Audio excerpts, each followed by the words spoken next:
Y hoy día ahora que nosotros estamos meditando en estos mensajes especiales que hemos mencionado, cartas del cielo, el mensaje de Cristo para la iglesia de hoy, sobre las cartas a las iglesias de Asia en el Apocalipsis de Asia Menor, estas 7 iglesias con que se inicia los primeros capítulos del Apocalipsis.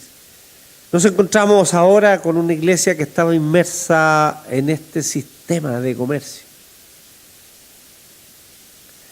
que tenía, casi todas las iglesias de la época tenían cultos idolátricos o tenían servicios en los cuales el comercio abundaba.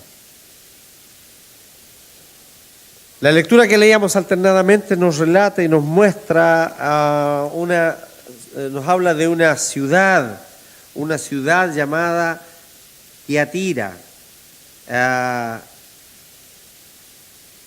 que coincidentemente o paradojalmente, digámoslo así, era la ciudad más pequeña de las 7, pero tiene la carta más extensa de las 7.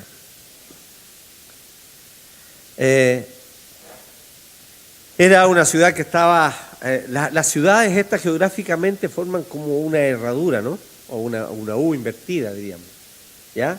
Éfeso, que era puerto, después viene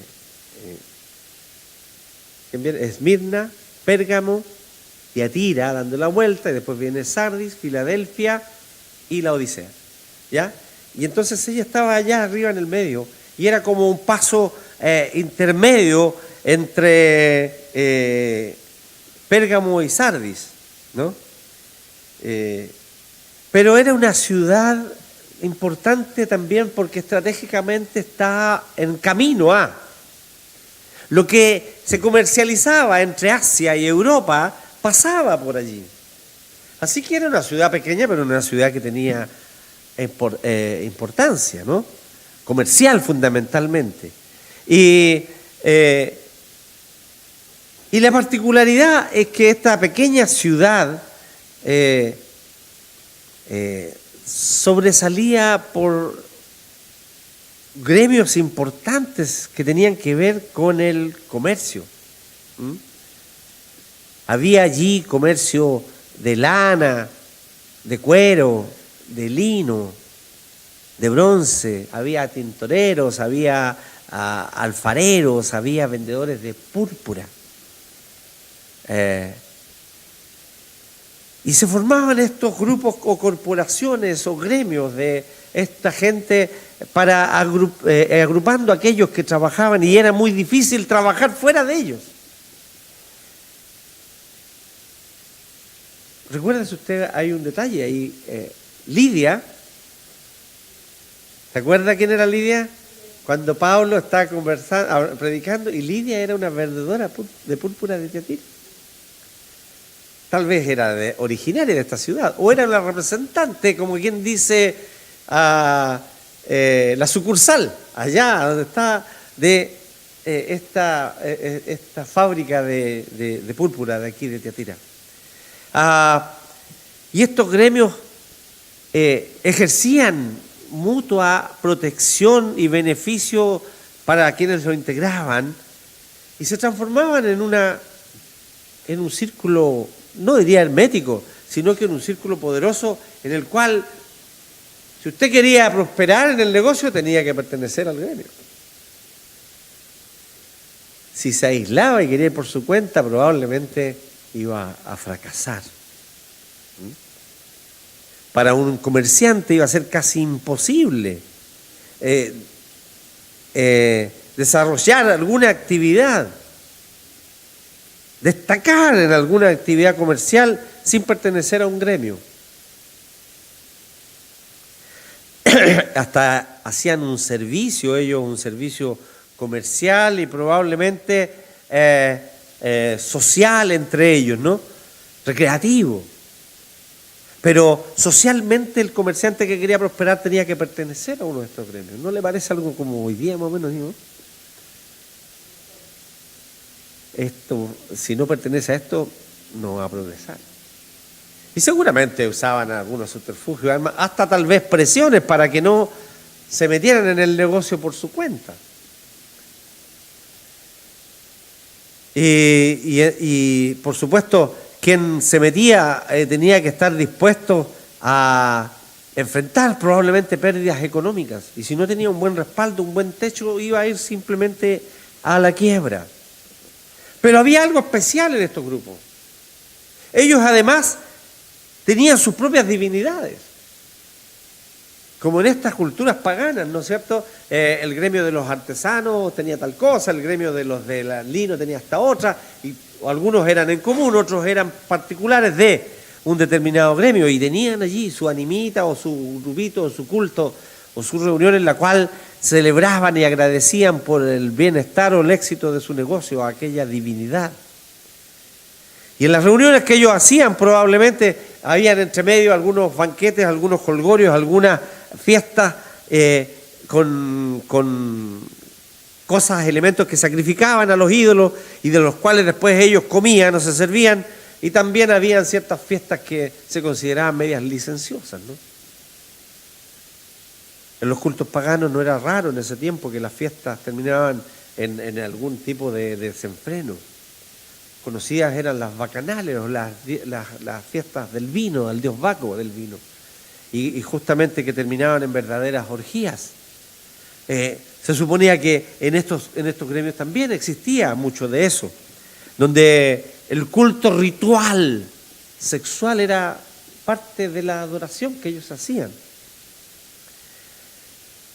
De hecho, también allí había un templo de Afrodita.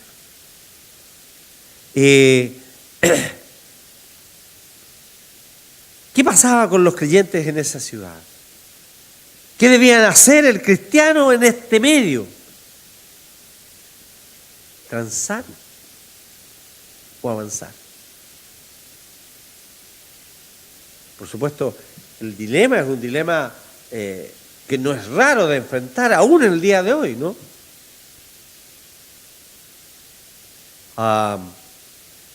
Prosperar en algún negocio que tiene algo de borderline ahí, que está pisando la línea sobre lo lícito, lo legal, versus probablemente no ganar tanto y mantenerse en la línea de lo que la Escritura me enseña. No es fácil. No es fácil cuando está sometido a una presión de grupo. Y hoy día abunda aquello, ¿no? De decir, es difícil mencionar profesiones específicas de otros, así que yo voy a mencionar la mía, ¿no? Para que nadie se pueda sentir tocado en eso. Pero conversaba con alguien el otro día alguien de cierta confianza que me fue a ver, y yo le decía justamente aquí en esto hay mucha posibilidad de que alguien le diga a una persona que tiene que ser intervenida de algo que realmente no lo necesita. Y no lo necesita porque no le va a hacer bien, porque no le va a solucionar su problema. Pero se convence que sí, y la persona hace esfuerzos ingentes y vende lo que tiene o pide préstamo, se endeuda para pagar una cirugía cara que no le sirve de nada. Y yo no estoy hablando de fantasía, estoy hablando de hechos que yo puedo demostrar que han sido y son así. Ahora, puede haber otras profesiones en las cuales esto es igual o peor. Y hay muchas, ¿no? Tenemos constructores, tenemos abogados, tenemos un montón de gente de otras profesiones que trabaja en esto, y aún el más mínimo empleado de cualquier dependencia puede concurrir en esto. Y el comerciante puede hacerlo. ¿Y qué hace el creyente cuando está frente a este dilema? ¿Cómo debe comportarse? ¿Cuál es la posición que debe tomar el creyente? ¿Debe salirse del gremio y perder su posición, su reputación, el lucro o la ganancia legítima financiera? Ni siquiera hablemos del lucro más allá, con este sentido peyorativo que hoy día se le da. No, digamos, la ganancia legítima que puede tener, tiene que abandonar aquello para no estar compartiendo con esta gente, con su situación, o permanecer en ella y en determinado momento verse confrontado a negar su fe. En esta situación que vivía esta gente y este conflicto, ahí aparece una mujer nombrada aquí. La verdad es que no podemos decir si es ficticia o es real, pero sí tiene que ver que lo importante es lo que el relato, la carta nos dice, ¿ah? Que esta mujer pareció haber encontrado la solución. Ella da una solución que para vencer a Satanás es preciso conocer las cosas profundas de Satanás. Ella dice que no se puede vencer el pecado sin conocer profundamente el pecado por medio de la experiencia.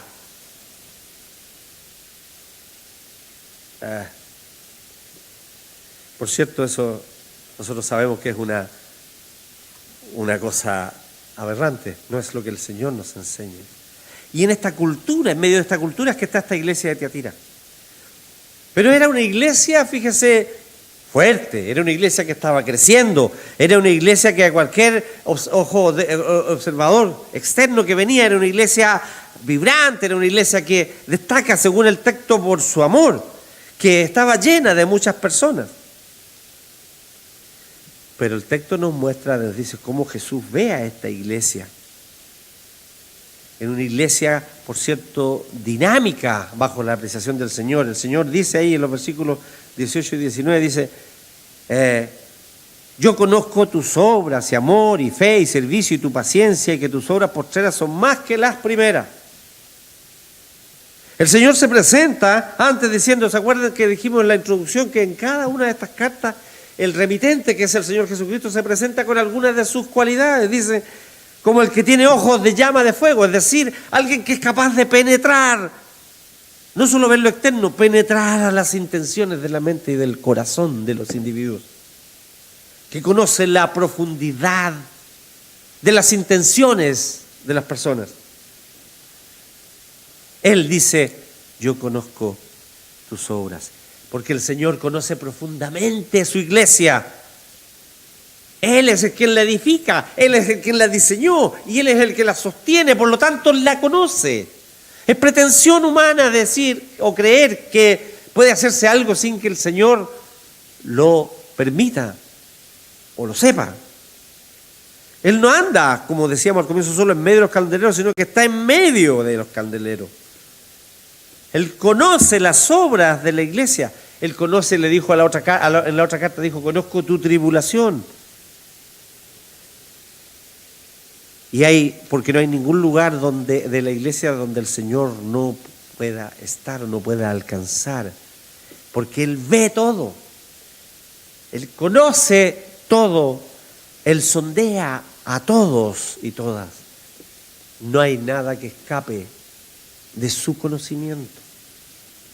Por eso Él dice, yo conozco tus obras, pero también conoce las intenciones. Dice antes, dice después, en el 23, yo soy el que escudriña la mente y el corazón. Escudriñar es escarbar, mirar en lo profundo. Y entonces Jesús aquí se presenta en este texto como quien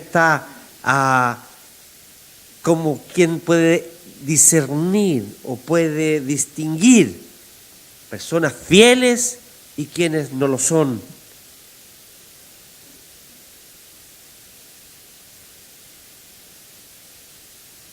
A quienes yo conozco, cuantos no tienen esta doctrina, no han conocido lo que ellos llaman las profundidades de Satanás, yo os digo, no se impondré otra carga. Él conoce el remanente o aquellos que son fieles, porque conoce todo, porque nada se puede esconder de su omnisciencia, de su ojo penetrante, y está allí en conocimiento frente a Él. En esta comunidad habían grupos que eran fieles, aquellos que estaban mirando al pecado, que se dejaban un poco embaucar por el mensaje, que querían escuchar lo que esta mujer profetisa quería decir, que participaban de sus enseñanzas. Y habían otros que francamente y definitivamente estaban en el pecado, viviendo en el pecado, dice, y algunos que ya estaban comiendo carne sacrificada a los ídolos y estaban fornicando, dice, en un sentido de un culto idolátrico. O sea, Hay parte de la iglesia que está bien, hay parte que está en peligro y hay otra parte simplemente que está mal. Y Jesús sabe distinguir entre los unos y los otros.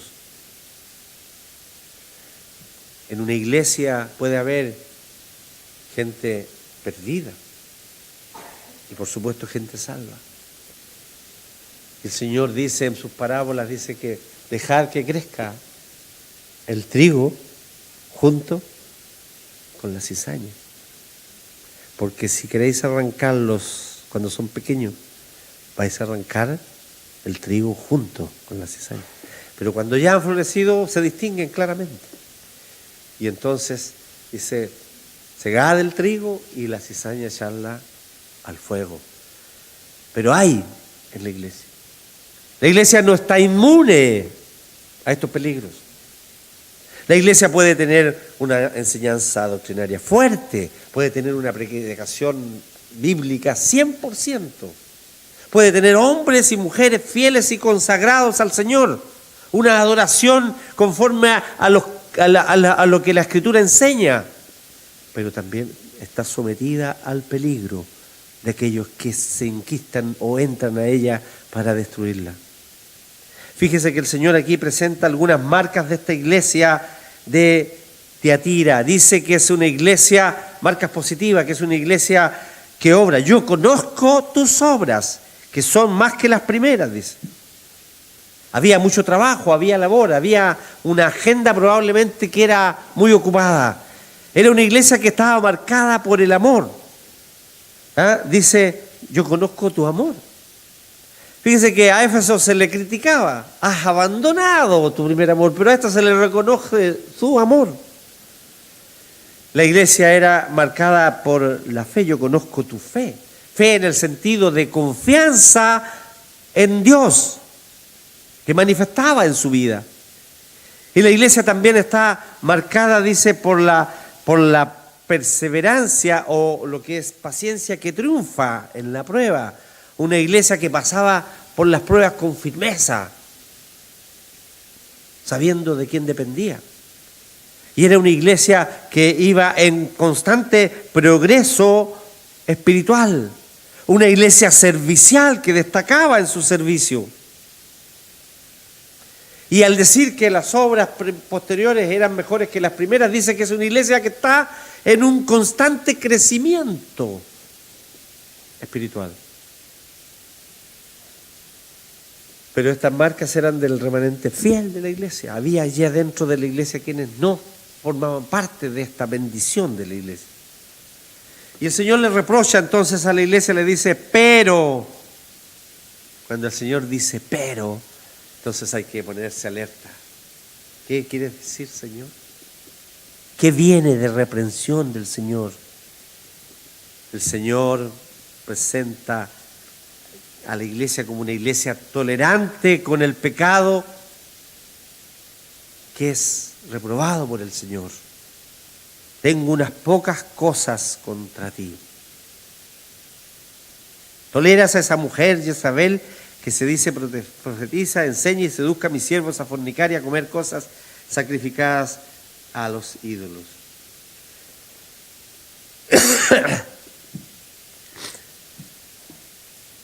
La iglesia estaba creciendo, la iglesia estaba desarrollándose y Satanás procura corromperla en su interior.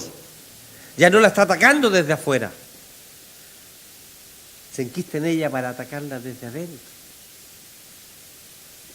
Es una estrategia que Satanás usa cuando la iglesia crece. Y hay que estar atentos, hay que estar vigilantes. Y Jesús reprueba a esta iglesia por ser tolerante con esta falsa enseñanza y con una falsa moralidad que se había enquistado. Si bien esta iglesia es reconocida con el amor y Éfeso es reprendida porque le faltaba amor, al revés, aquí Éfeso es reconocida porque no podía soportar a los malos y las falsas enseñanzas. Pero Tiatira es la manera contraria también. Ella los tolera. Los toleras, toleras a esa mujer entre ti. Y esta falsa profetisa mencionada aquí como Jezabel, que nosotros no debemos quedarnos en el detalle si era una mujer real o el texto está mostrándonos un nombre ficticio que corresponde a otro para asimilarlo a lo que fue la Jezabel del Antiguo Testamento. Nosotros sabemos que la mujer Jezabel, mujer de Acab, era una mujer maligna. Fue una mujer que guió y pervirtió a ese rey de Israel y lo llevó a la idolatría e instauró el culto pagano y perseguía a los profetas del Señor. Y por lo tanto, cuando la carta nos habla de una Jezabel, está queriendo llevar el pensamiento de los que la leen a aquella otra también.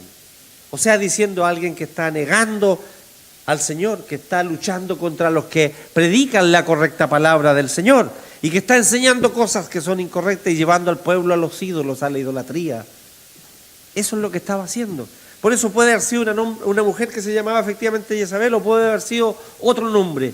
Pero la idea es que es alguien que está dentro de la iglesia ejerciendo una influencia nefasta, negativa, como esa Jezabel la había ejercido en Israel.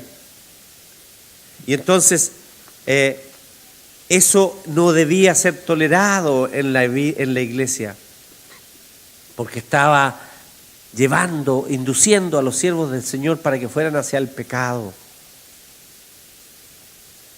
Y la tolerancia del pecado, la tolerancia de la falsa enseñanza, por cierto, va a provocar la ira del Señor. El Señor dice: tengo esto contra ti. Es como si se permitiese que en un campo de buen sembrado hubiese una planta venenosa o en un cuerpo saludable surgen células malignas, cancerosas. Un enemigo encontró un medio se encontró en medio de la comunidad de fe y la comunidad, la iglesia, tiene transigencia moral. No es el lobo que viene de afuera, sino que el lobo está metido dentro de la iglesia.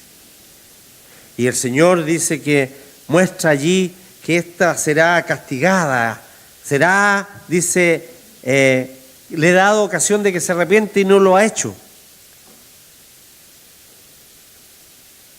Le he dado tiempo para que se arrepiente y no se arrepiente. Y de aquí, y la arrojo en cama, en gran tribulación, a los que con ella adulteran si no se arrepienten de las obras de ellos. El Señor siempre está dando otra oportunidad. Arrepiéntanse, cambien. Tienen la oportunidad de salir, de escapar de esta falsa enseñanza que se les está dando. La verdad es que este concepto que ella enseña de decir hay que conocer a Satanás, hay que conocer las profundidades de Satanás, se contrapone con lo que la palabra del Señor nos enseña, con lo que Pablo escribe en la epístola a los Efesios, que hay que conocer las profundidades del amor de Cristo. Hay que conocer las riquezas inescrutables del Señor. Hay que conocer el amor que excede a todo conocimiento. Es absolutamente antitético, contrario a lo que se está enseñando aquí, de conocer las profundidades de Satanás. Participar en los banquetes, en los gremios y en las cosas para poder tener utilidades no es tan malo, porque es como decir: el fin justifica los medios, es lo que enseña. Se preocupaba más de lo material que realmente de lo espiritual. Y obviamente era más peligroso el riesgo, el perjuicio financiero que el pecado. Entonces no importa que pequemos.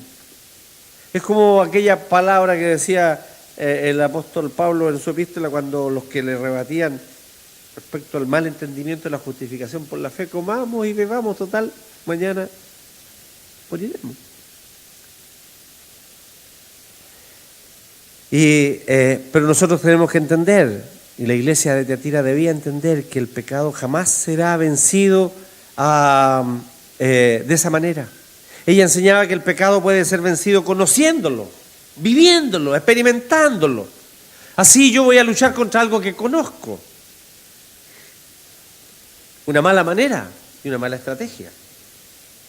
desde los principios, desde Satanás, cuando allí en el Edén, desde ese tiempo. El hombre ha pretendido vencer por sí mismo.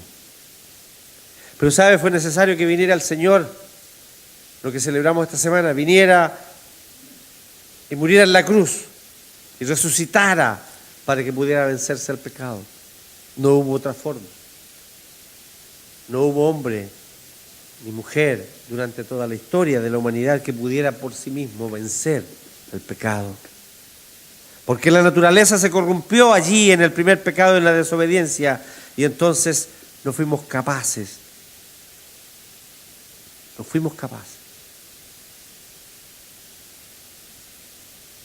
Y es una mala estrategia conocer la experiencia del pecado para poder vencerlo, porque esto va cayendo, es como la adicción. El pecado es como el chocolate, a los que les gusta el chocolate, como el pan a los que nos gusta el pan. O el helado a los que les gusta, que no pueden terminar hasta terminar con la casata, porque les gusta tanto que se comen toda la casata solo. Vamos a probar un pedacito del chocolate, pero se lo terminan comiendo entero. El pecado es así. Se empieza a gozar y a disfrutar y se va cayendo y cayendo en la espiral y no se sale nunca de él. Hace muchos años atrás, cuando yo era todavía un joven, lo fui. Pues no tanto, tendría, por la época yo creo que ya tenía más de 20 años, ya estaba en la universidad, sí estaba en la universidad, así que hace unos 24 años, una cosa así, no era tan joven, ¿no? Y fui a ver y estaba en una reunión de, no me acuerdo qué era de estas reuniones que habían de hogar, ¿no? Hacíamos la iglesia allá y estaba ahí, y siempre se da oportunidad de conversar, de hablar de testimonio y cosas. Y entonces, yo me acuerdo que dije algo así como, que de repente me daba un poco no fue envidia la palabra, no sé, pero decía, pucha, como el testimonio que daban algunos, es decir, ¿no? Yo había nacido en una familia cristiana, había crecido conociendo al Señor en la Biblia y yendo a la iglesia todos los domingos, etcétera, y enseñado en eso, ¿no? Pero conocía a otras personas que venían del mundo y contaban su experiencia de conversión y sus cosas, y antes de repente uno pensaba a veces, pucha, uno quisiera haber tenido una experiencia así como esta, ¿no? Al tipo Paula, así que te convierten y que cambiaste. Y un hermano mayor, sabio a su manera, ¿no? No era de los más brillantes de la iglesia, digamos, en ese sentido, pero él, sin embargo, sabiamente dijo, después habló y dijo, en realidad, lo que decía nuestro querido hermano Daniel, decía, ojalá que no, él dice que no es algo deseable. No es algo deseable por ninguna manera. Conocer el pecado para poder después ser liberado por el Señor no es la experiencia más agradable de la vida. Efectivamente, no es necesario conocer el pecado para saber que es malo. Basta con que lo que nos dice el Señor, estas cosas no las hagáis porque no os convienen, porque os hacen daño o porque hacen daño a los demás. No es necesario experimentarlas para conocer que son cosas malas. Y no se debe conocer en profundidad el pensamiento, las ideas de Satanás para considerar lo peligroso que es entrar en negocios con él. Y tampoco tener que sernos seducidos con una falsa moral, como es decir, suavizar las cosas, decir, no importa si esto en el fondo obedece a un fin bueno, yo participo de esto, aunque no me involucro en todo, pero no voy a participar de este sindicato porque así yo puedo tener plata para poder invertir en... El fin nunca justifica los medios. Nunca el fin justifica los medios. Y por lo tanto nosotros no podemos, es una simple, ¿cómo se dice esto? Chiva, dicen los jóvenes ahora, ¿no? Es para nosotros una forma de tratar de tranquilizar nuestra conciencia, pensar en un fin bueno para justificar lo malo. Lo que llaman la lógica de situación, aquella de decir que Hugh Hefner, que falleció hace poco, que era el creador de Playboy, él era el campeón de la lógica de situación y ponía situaciones extremas para tratar de justificar lo injustificable, ¿no? Si yo estoy frente a la situación, y ponía el ejemplo de una mujer que estaba en un campo determinado de prisión, quería liberar a alguien que estaba allí en una situación de muy querido, su hijo o su esposo, no sé quién, y para hacerlo tenía que entregarse al oficial de guardia.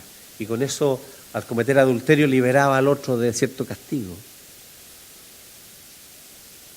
Eso de ponerse en ese confronte, en eso que se llama lógica de situación, no es ningún dilema que justifique el pecado. Ni aún en una circunstancia de ese tipo es justificable. Por lo tanto, la enseñanza que ella está dando es una enseñanza espuria, es una enseñanza que no es lo que la palabra del Señor nos dice. ¿Qué es lo que el Señor quiere? El Señor condena aquello. Esa enseñanza de un cristianismo liberal, de un cristianismo que no tiene reglas, de un cristianismo que no tiene prohibiciones, un cristianismo que no tiene un marco en el cual tú debes conducirte, que lo puedes adaptar según las circunstancias. No es el cristianismo que la Biblia enseña. Nosotros no podemos adaptar nuestra fe cristiana a la moralidad del mundo. Y por eso que, con todo el respeto que podamos tener a quienes practican y viven de la homosexualidad y de los transgéneros y todo aquello, nosotros debemos seguir insistiendo que no es bíblico, que la Biblia enseña que eso es pecado, que la conducta homosexual es pecado. Podemos amar al hombre o a la mujer que se declara homosexual, pero no amar lo que ellos hacen, ni aceptar lo que ellos hacen, ni cómo viven. Y no puede imponérsenos esa moral, y si se nos impone nosotros tenemos que rechazarla, porque la Escritura es la que nos manda en lo que nosotros debemos hacer, en lo que nosotros debemos creer, en lo que debemos defender. Y eso no es ser discriminador, es distinto. Sostener aquello que es ser discriminador. Y tenemos que tener cuidado con eso. El Señor condena el doble estándar que podemos tener. Toleras a esta mujer que enseña estas falsas cosas, pero Él está dando oportunidad de arrepentirse. Arrepiéntete, arranca de aquello, sal de ello. Él no quiere llegar al juicio condenatorio final. Siempre está dando una nueva oportunidad.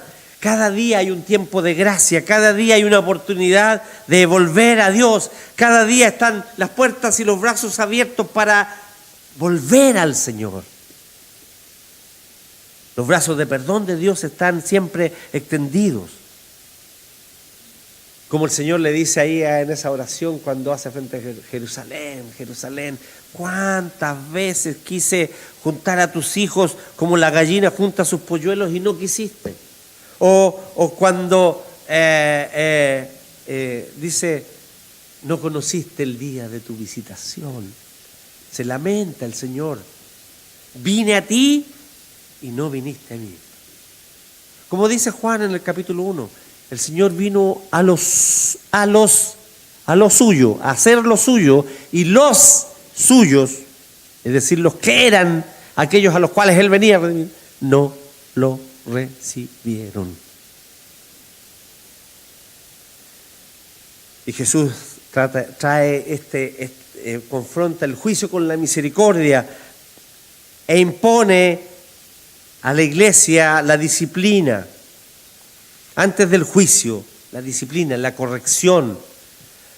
Porque la disciplina no es cualquier cosa en la iglesia. Calvino decía que hay tres cosas que distinguen a la verdadera iglesia: la correcta administración de los sacramentos, la correcta predicación de la palabra y la correcta administración de la disciplina. Entonces, un miembro de esta iglesia no puede sentirse porque es objeto de disciplina.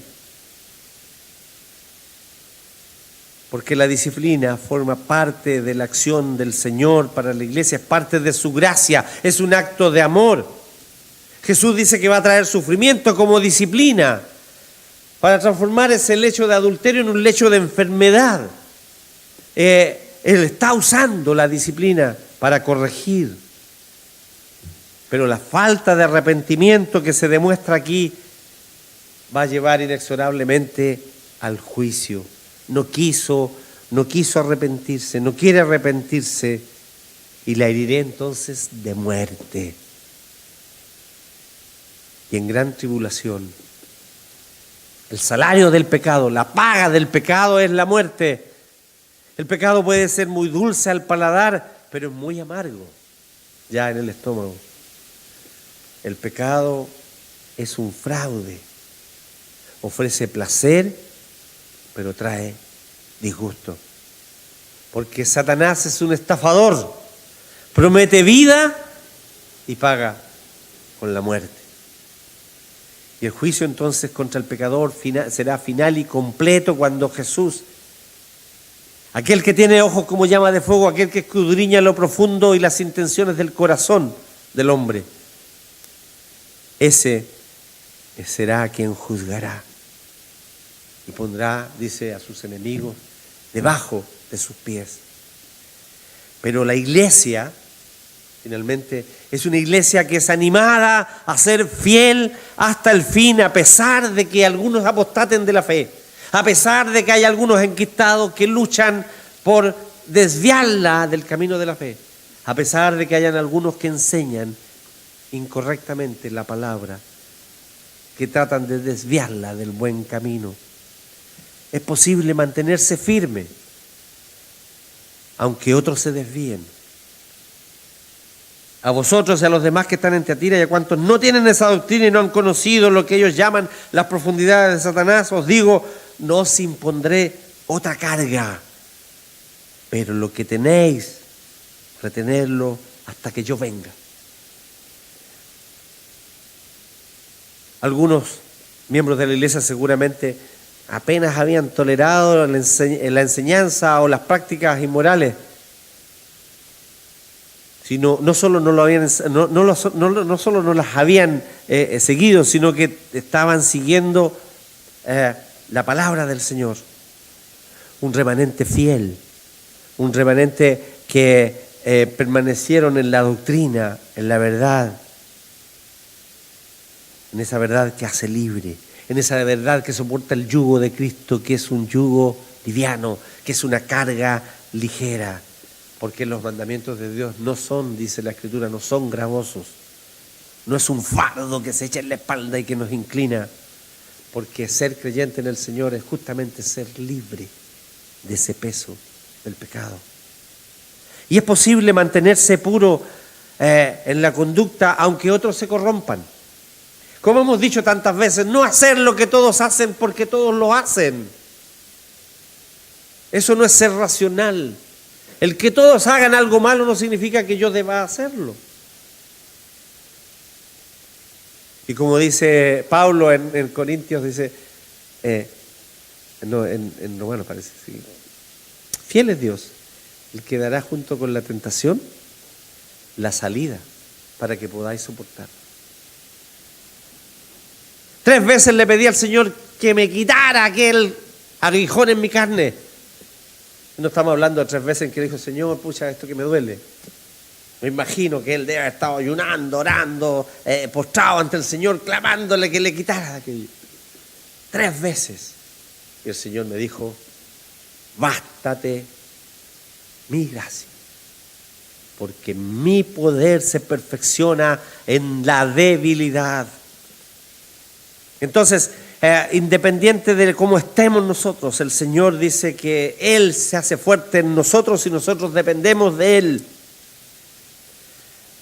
Y cuando otros se apartan del camino del Señor, cuando otros se corrompen, hay algunos, es posible, dice el texto, nos enseña que es posible mantenerse puro en la conducta, porque algunos buscan o siguen aquello que es atractivo y se corrompen moralmente.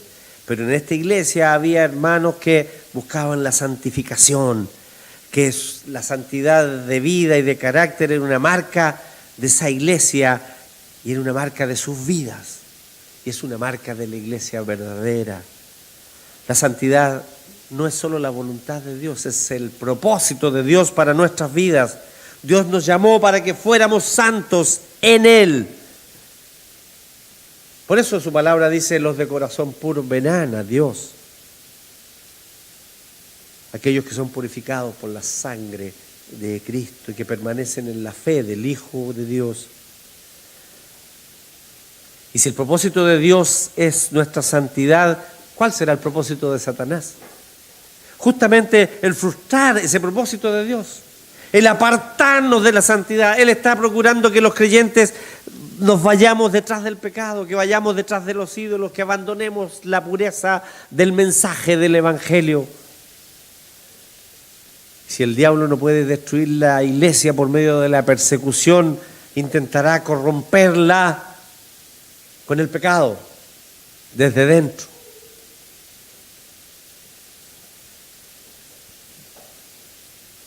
Hay que tener cuidado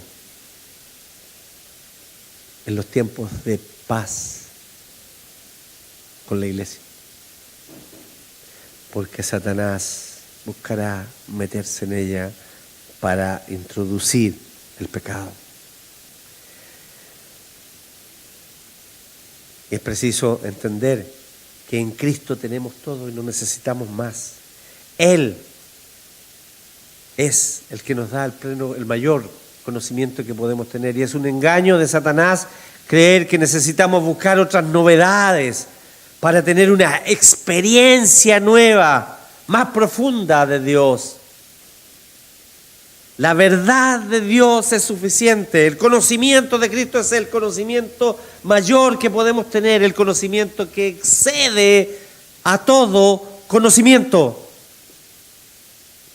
No precisamos novedades, no necesitamos buscar fuera de las Escrituras cosas nuevas, sino tomarnos, poseer, hacernos partícipes de la vida eterna, conocer lo que Dios ya nos dio, lo que nos prometió, conocer a Dios, oír y creer lo que el Señor nos dice, para apropiarnos de las insondables riquezas de Cristo, como dice el apóstol Pablo, las inescrutables riquezas de Cristo. La provisión de Dios para nosotros es suficiente para una vida plena hasta que el Señor regrese.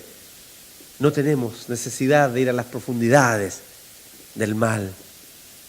Y el resultado final, ¿cuál será? La victoria. El que venciere será vestido de vestiduras blancas y no borraré su nombre. No, eso dice Sardis.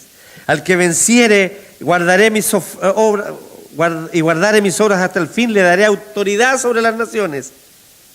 Y las regirá con vara de hierro y serán quebradas como vaso de alfarero, como yo también la he recibido de mi Padre, y le daré la estrella de la mañana.